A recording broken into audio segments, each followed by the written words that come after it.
In Mexico, from 2006 to 2012, there were 70,000 homicides caused by conflicts, a hand of organized crime groups.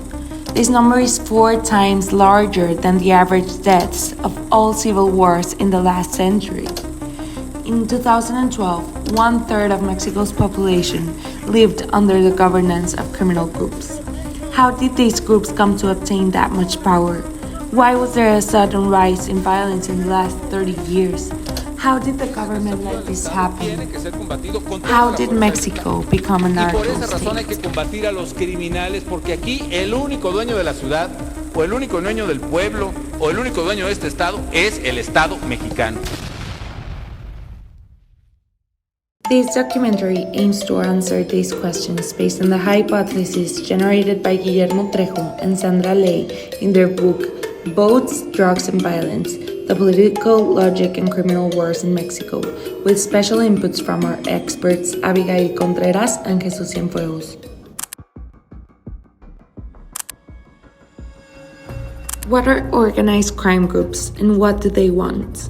Organized crime groups, or OCGs, are businesses or organizations that operate illicit markets with some level of informal state protection. Their goal is to monopolize such markets, which means that competition leads to conflict, and conflict leads to violence. The most common OCGs in Mexico are drug traffickers, or narcos. For 70 years, during the one-party hegemonic rule of PRI, these groups operated in the gray zone. This concept is defined as the ecosystem in which criminal and state agents informally coexist and in which OCGs live, grow, and reproduce. These gray zones are usually fostered in autocratic states due to different factors such as corruption, coercion, the reward of political allies, and punishment of political enemies. Yet Mexico experienced a rise in violence from criminal groups when it transitioned from a one-party autocracy to a multi-partisan democracy.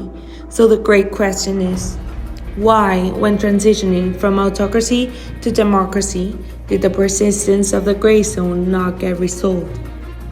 After the dissolution of Mexico's Federal Security Directorate in 1985, due to pressure from the DEA and the death of one of its special agents, Enrique Camarena, at the hands of Sinaloa cartel's Caro Quintero, members of the DFS were integrated into state police forces across the country.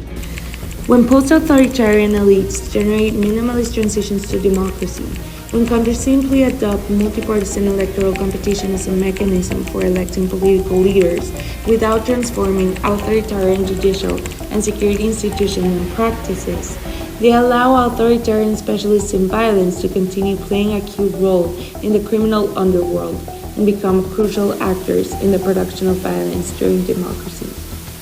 Problems arose with the spread of multi-party competition at the subnational level, particularly when Ernesto Rufo became the first ever governor of an opposition party in 1989. This became a critical juncture in Mexico's history, as it caused the collapse of informal government protection networks for the cartels and prompted them to create private armies and engage in conflicts between cartels from different regions or territories. We must remember that narcos seek to monopolize the drug market. The rise of multi-partisan alternates caused uncertainty and ruptures in the gray zone, which led to the creation of private armies and therefore increased violence for 3 main reasons. 1. To eliminate other OCGs perceived as competition. 2. To eliminate law enforcing agents that aim to disrupt OCG operations. And finally, against politicians from alternating political parties who may alter existing negotiations between state and OCGs or who refuse to make agreements.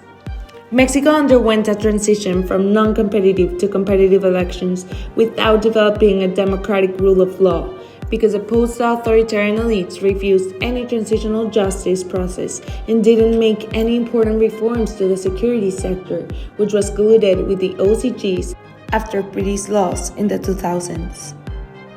As Esemoglu and Robinson argued in their book Why Nations Fail, development cannot occur under extracted institutions such as a corrupt security sector Mexico was under while transitioning into democracy. Extractive institutions are economic and political systems that extract wealth and resources from a society for the benefit of a ruling elite or a dominant group, often at the expense of the broader population, and in this case, the cartels. The Mexican struggle with organized crime is a great case study in the importance of institutions to achieve development. Even though the transition to democracy was a step into the right direction, dismantling the extractive institution that exists in an autocratic regime takes more than just having multi-party free elections. What seems to be associated with successful economic performance is this combination of an effective centralized state with a broad distribution of political power. And when those things fail, that's when you have unsuccessful or much less successful economic development. Why was there an escalation of violence after the federal government declared war on cartels?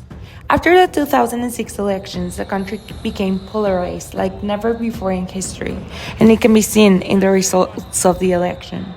PAN, with its candidate Felipe Calderón, won the presidency of Mexico with 35.89% of the votes, while PRD with AMLO controversially came in second place with 35.31% of the votes. After the electoral system collapsed and PAN won the elections, many left-leaning governors aligned with PRD united against the new president, Felipe Calderón, by endorsing AMLO as Mexico's legitimate president.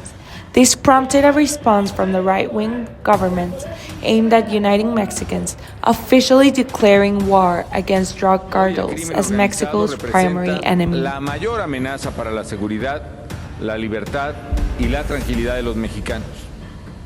Es un enemigo que no conoce límites, que lastima profundamente a toda la sociedad por igual, que atenta contra la paz, contra nuestra seguridad y contra nuestras instituciones. El 11 de diciembre de 2006, el presidente Felipe Calderón Hinojosa lanzó el llamado Operativo Conjunto Michoacán, con un despliegue de 4.269 soldados, 1.054 marinos y 1.420 policías federales. El objetivo, recuperar territorio.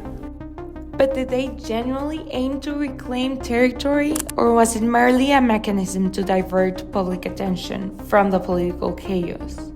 According to Trejo and Ley, in states governed by PAN, such as Guanajuato, Baja California, and Jalisco, military intervention temporarily contained violence. The main factor behind this was the politicization of security to gain political advantage and improve public image. However, in states like Michoacán and Guerrero, governed by the left-wing opposition party PRD, violence tended to be 109% higher compared to municipalities aligned with President Calderón's party. This led to cartels and capos seeking greater involvement in political elections, as they knew left-wing administrators were unprotected by the federal government.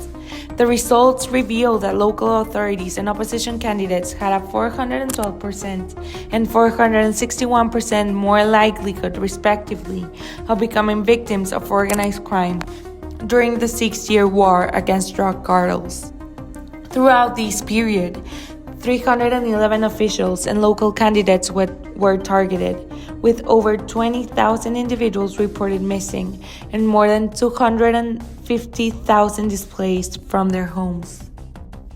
What is the role of OCGs as political actors?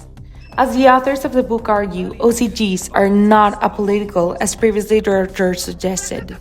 In 2012, 10% of Mexican states were under subnational regimes of criminal governance, led by OCGs. Narco operations are significantly affected by political alternance, a product of multi-partydist democracy. This phenomenon disturbs existing protection agreements between the state and criminal groups. As a consequence, these groups have a great incentive to control and coerce elections through the use of violence. This is an ongoing issue in Mexico. 2024 is an electoral year, and we have seen firsthand an escalation of violence toward political candidates. Alfredo González, a candidate for mayor in the state of Guerrero, was murdered in March. 2 candidates for mayor in Marabatío, Michoacán, were murdered in February, just hours apart one from another. An aspirant for a local deputy in Veracruz was also murdered that same month.